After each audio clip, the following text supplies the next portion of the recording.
शुक्ल पक्ष की द्वितीया तिथि है, जिस दिन मैंने आपको अपने मस्तक पर धारण करा है। जो भी शुक्ल पक्ष की द्वितीया तिथि को चंद्र का दर्शन करेगा, उसकी जिंदगी में कभी रोग से वो ग्रसित नहीं होगा। हम पहले भी कथा में कहे, आज फिर कहते हैं, जिसकी लीवर, किडनी, जिसकी काया बेकार हो रही हो, चमड़ी सफेद पड़ रही हो, काले काले छट्टे पड़ रहे हो, सोराइसिस जैसी बीमारी हो गई हो, कैंसर जैसा रोग हो गया हो, बड़े से बड़ा रोग, अगर किडनी, लीवर कितना भी बेकार से बेकार हो गया, डैमेज से डैमेज हो गया, उसको शुक्ल पक्ष के द्वितीया चंद्रमा का दर्शन करना चाहिए। और शुक्ल पक्ष के द्वितीया चंद्रमा का दर्शन कर कर प्रदोष काल के समय पर, कौन सा काल? शाम के समय। प्रदोष काल मालूम है सबको? सूर्य जब डूबता है उसके 45 मिनट पहले से सूर्य डूब जाए उसके 45 मिनट बाद।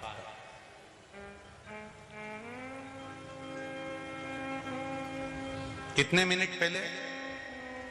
जम के बोलो जरा। 45 मिनट पहले से 45 मिनट बाद प्रदोष काल का क्रम है। चंद्रदेव का दर्शन कर कर कच्चे दूध का छींटा, सफेद पुष्प चंद्र को समर्पित करो।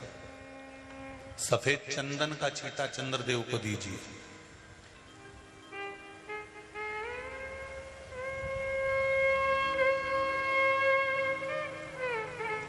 और चंद्रदेव को छींटा देने के बाद जो दूध है उसका छींटा अपने तन पर लीजिए। सफेद चंदन थोड़ा सा अपने शरीर पर लगा लीजिए। कितना भी विषम से विषम रोग हो, कितना भी किडनी, लीवर, चाहे कैंसर जैसा रोग हो, मेरा चंद्र शुक्ल पक्ष के द्वितीया के चंद्र में शंकर भगवान स्वयं विराजमान होकर अपने भक्त को रोग से मुक्त करते हैं। द्वितीया के चंद्र।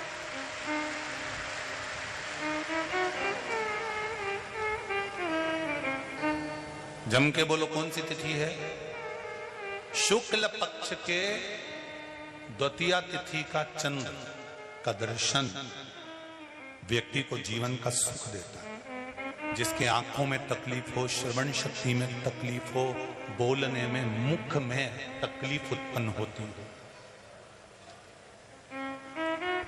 भारी से भारी रोग, शुक्ल पक्ष की द्वितीया तिथि को भगवान शंकर ने चंद्रदेव को अपने मस्तक पर धारण करा। तो शंकर भगवान ने कह दिया, सुनो चंद्रदेव, आज शुक्ल पक्ष की द्वितीया तिथि को मैंने आपको अपने मस्तक पर धारण करा है। संसार में रहने वाला, मृत्यु लोक में रहने वाला, चाहे देवलोक में रहने वाला, चाहे जिस लोक में वो निवास कर रहा है, अगर शुक्ल पक्ष के द्वितीया तिथि के चंद्रमा का दर्शन करेगा तो वो रोग से मुक्त रहेगा। अब हमारे यहाँ इतनी अच्छी अच्छी तिथियां दी हैं, कैलेंडर तक में लिखा हुआ है कि चंद्र दर्शन। अब उसके बाद भी लोग चंद्र दर्शन नहीं करें तो फिर उनका भाग्य बेकार। पंचांग में लिखा है कि चंद्र दर्शन, बोलो सही है कि गलत है? उस पे पंचांग में लिखा है कि चंद्र दर्शन, शुक्ल पक्ष की द्वितीया तिथि चंद्र दर्शन।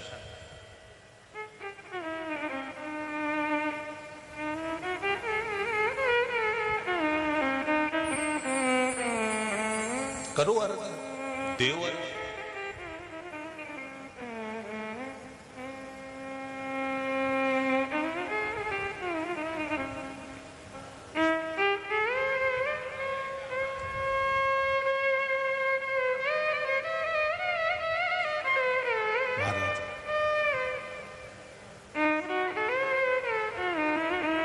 आप शिव जी के निमित्त से, शंकर जी के भाव से जो भी भजन कर रहे हो, पूजन कर रहे हो, अर्चना कर रहे हो, स्मरण कर रहे हो, वो कभी खाली नहीं जाए, कभी।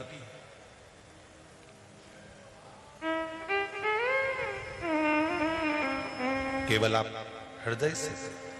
कबू चूके ना तेरा काम रे, भजले गोरा कबू चूके ना तेरा।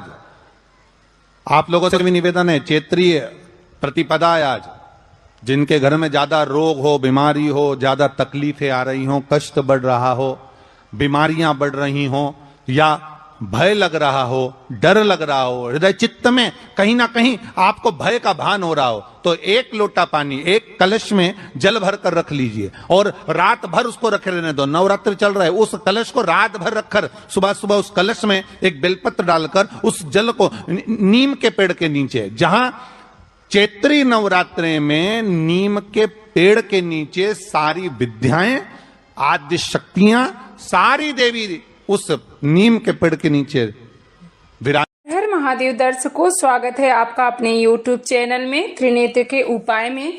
दर्शकों, शुक्ल पक्ष की जो द्वितीय तिथि होती है, शुक्ल पक्ष की द्वितीय तिथि का बड़ा विशेष महत्व होता है। यदि आपके घर में ऐसा कोई व्यक्ति है जो बहुत दिनों से परेशान रहते हैं, उनकी तबीयत सही नहीं रहती है, तो आप इस छोटे से उपाय को शुक्ल पक्ष की द्वितीय तिथि पे जरूर करिएगा। दर्शकों, शुक्ल पक्ष की द्वितीय तिथि पे जब चंद्र उदय हो जाए तो चंद्र का दर्शन आपको अवश्य करना चाहिए। ऐसा करने से बड़ी सी बड़ी जो बीमारी होती है, समस्याएं होती हैं, रोग होता है, पूजनीय पंडित जी कहते हैं, उससे आपको छुटकारा मिल जाता है। दर्शकों, नवरात्रि का पर्व चल रहा है। नवरात्रि के दिनों का बड़ा विशेष महत्व होता है। 9 दिनों में माँ जगत-जननी जगदम्बा के अलग अलग स्वरूपों की 9 दिन पूजा की जाती है। तो यदि आप नवरात्रि में यह छोटा सा उपाय करते हैं तो आपकी मनोकामना अवश्य पूरी होगी। आपने कलश स्थापना किया है या आप व्रत करते हैं तो भी आप इस उपाय को करें। आप व्रत नहीं करते हैं फिर भी आप इस उपाय को करें। प्रदोष काल में आप अपने घर में जहाँ पे आप पूजन करते हैं उस स्थान पे आपको घी का दीप लगाना है। प्रतिदिन आप एक घी का दीप लगाएं। उसमें बन सके तो 1 लौंग या 5 लौंग आप अवश्य छोड़िएगा। ऐसा करने से माँ दुर्गा प्रसन्न होती हैं और आपकी सभी समस्याएं, परेशानियां दूर करती हैं। आपके घर में सुख समृद्धि बनी रहती है।